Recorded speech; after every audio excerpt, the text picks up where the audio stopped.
तीन प्रकार के कष्ट हैं जीवन में, और उन तीनों कष्टों को मुक्त करके, देखो एक बात बहुत ध्यान से सुनना, मैं हर कथा में कहता हूं कि आध्यात्मिक व्यक्ति, भक्ति पथिक व्यक्ति के जीवन में कष्ट नहीं आता, ये ऐसा नहीं है। नाम जापक हो, यज्ञ अनुष्ठान करने वाला हो, कथा सुनने सुनाने वाला हो, ठाकुर जी की निज सेवा करने वाला हो, उसके जीवन में कोई संकट नहीं होता, ऐसा नहीं है। उसके जीवन में भी कष्ट होता है, लेकिन उसे अनुभव नहीं होता, उसे अनुभूति नहीं होती, उसके ऊपर उस कष्ट का प्रभाव नहीं होता। महासंसारी व्यक्ति के जीवन में छोटे छोटे कष्टों का भी प्रगाढ़ प्रभाव होता है, पर भगवत प्राप्त व्यक्ति के जीवन में कष्टों का प्रभाव नहीं होता।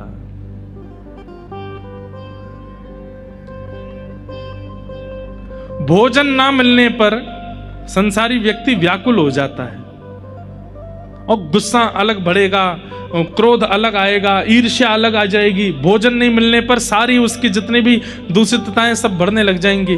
पर भगवत प्राप्त व्यक्ति को जब अन्न नहीं मिलता ना, वो मन में विचार करता है कि कोई बात नहीं, 10 दिन बाद एकादशी आने वाली है, पर ठाकुर जी ने आज 10 दिन पहले ही भेज दी एकादशी मेरे काजी। हर स्थिति को अनुकूल मान लेता है, हर स्थिति में भगवत इच्छा को मान करके रहने लगता है, उसके जीवन में फिर कष्ट नहीं होता। अनुकूल व्यक्ति से ब्याह हो गया, भगवान की कृपा, और प्रतिकूल व्यक्ति से ब्याह हो गया तो भी वैष्णव व्यक्ति क्या सोचेगा? संसारी व्यक्ति तो ये सोचेगा पता नहीं मेरे कौन से कर्मों का फल मुझको मिला, मैंने ऐसा कौन सा अपराध कर दिया जो ऐसा जीवन साथी मेरे जीवन में आया। लेकिन वैष्णव व्यक्ति क्या विचार करेगा? अगर ये अनुकूल होते तो प्रेम इनमें बट गया होता, लेकिन ये प्रतिकूल हैं, ये अनुकूल नहीं है, प्रतिकूल हैं, तो इनके बट का भी जो प्रेम है वो भी ठाकुर जी लेना चाहते हैं, इसलिए प्रतिकूल को भेजा। कहने का अभिप्राय क्या है? भक्त किसको कहते हैं? तिलकधारी भक्त नहीं होता, कंठीधारी भक्त नहीं होता। ये बाह्य आवरण होना एक बात है, पर मूलतः वैष्णव का स्वभाव किसको, भक्त किसको कहते हैं?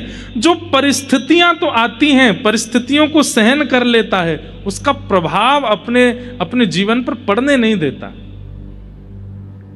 उसमें भी पॉजिटिव रहता है। ये हुआ तो क्यों हुआ? जैसे हम उतर रहे हैं, मान लो यहां से उतरे, पांव फिसल गया, फ्रैक्चर हो गया पैर में। अब संसारी व्यक्ति क्या सोचेगा? खाटू श्याम जी के सामने अपराध करके आए थे तो पांव तो टूटेगा ही, है ना। संसारी व्यक्ति तो ये सोचेगा मैंने कोई अपराध किया होगा भाई ऊपर, इसलिए मेरा पांव टूट गया। पर हम विचार क्या करेंगे? मतलब भक्त होगा तो क्या विचार करेगा? बहुत दिन आते भाग रहा हूं, दौड़ रहा हूं, तो ठाकुर जी बोले तू वैसे तो आराम करेगा नहीं, चल अब तेरे पांव तोड़ दिया, अब आराम कर। ठाकुर जी आराम की आज्ञा कर रहे हैं। तू वैसे तो दान करेगा नहीं, चल अब ऐसे तेरा पैसा नहीं करवाऊंगा। मतलब वो हर स्थिति को भगवत संबंध मान करके, अनुकूलता मान करके जीता है। ये भक्त की असली पहचान। ठाकुर जी के आगे थाल रखा, भोग का थाल गिर गया तो लोग अरे अपशगुन हो गया, अपशगुन हो गया, कोई ठाकुर जी नाराज हैं, थाल फेंक रहे हैं। नहीं, जैसे छोटा बालक, माँ कितना भी अच्छा सामान लेकर के आवे, लेकिन बालक जब चिड़चिड़ा जाता है तो सामान कितने बढ़िया वो फेंक देता है। वो क्या, माँ ने पूछा क्यों फेंका? बोले मैं इधर बैठ के नहीं, गोद में बैठ के खाना है। ऐसे ठाकुर जी आज्ञा कर रहे हैं। बोले तू थाल धर के मत जावे, अपने हाथ से थोड़ा सा पवा दे मुंह को, तेरे हाथ से पानो। सीधी बात, आप ताली कितनी भी बजाओ, पर मूल बात यह है अपनी हर परिस्थिति में ये मानना कि भगवत इच्छा है। कितनी भी प्रतिकूलता क्यों ना आ जाए, कितना भी ठाकुर जी हाथ पांव तोड़ के पटक दें, तो भी यही विचार करो। एक पंक्ति पद है, मैं गाऊंगा नहीं, बस उसकी अर्थ बता देता हूं। गाने लगते हैं तो फिर सब खड़े होते हैं, बैठाने पर कथा थोड़ी और लंबी होती है। मारा गिरधर लाल थारो नचायो नाचूं रे, जो तू तन को रोग लगावे, जो तू तन को रोग लगावे। फिर आगे की पंक्ति है, मैं झट सो जाऊं। अगर आप रोग लगाओ तो मैं ये मान लूंगा कि आप आराम की आज्ञा कर रहे हो, मैं सो जाऊंगा।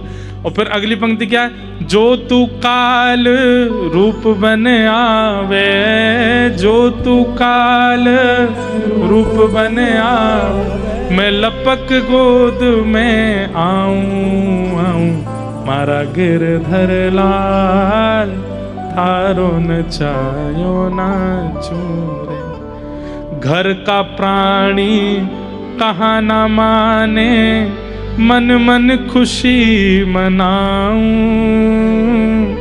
घर का प्राणी कहाँ ना माने, मन मन खुशी मनाऊं। घर के लोग मेरी बात नहीं सुनते, इससे कितने बड़े लोग, बड़े बुजुर्ग लोग यही बात से दुखी रहते। महाराज जी बेटा को समझा के जाओ, हम बुजुर्ग हो गए, हमारे बाल धूप में सफेद हुए, मानता ही नहीं, सुनते नहीं हमारी, हम अनुभव से बोलते हैं, सुनता ही नहीं है हमारी बात को। और कोई दुख नहीं है महाराज जी, बस ये लोग सुनते नहीं है हमारी बात, हम कितना भी कहते रहे हमारी बात मानते नहीं है। संसारी व्यक्ति होगा तो वो शिकायत करेगा, पर वैष्णव व्यक्ति होगा तो खुश होगा, बहुत बढ़िया, बिल्कुल मत मानो। नहीं मानेंगे तो इनके प्रति जो मेरा भाव है वो और कम हो जाएगा। अगर मेरी बात मान लेंगे तो इसके प्रति ममता हो जाएगी, नहीं मानेगा बात तो इसके प्रति जो ममता है वो भी दूर होगी। मारा गिरधर लाल थारो न चायो ना छू। ये वैष्णव का स्वरूप है।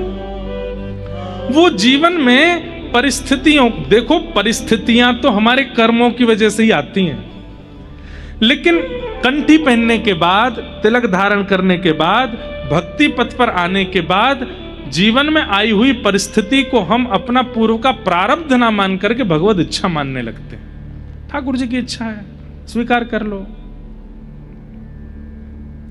छोटा बालक होता है ना, माँ उसको उल्टा कर दे, सीधा कर दे, ऐसे पकड़ ले, वैसे पकड़ ले, नीचे छोड़ दे, सिर पे बैठा ले, कुछ नहीं कहता वो, क्योंकि जानता है बोले इसके हवाले हैं हम, ये चाहे जैसे धरे हमें।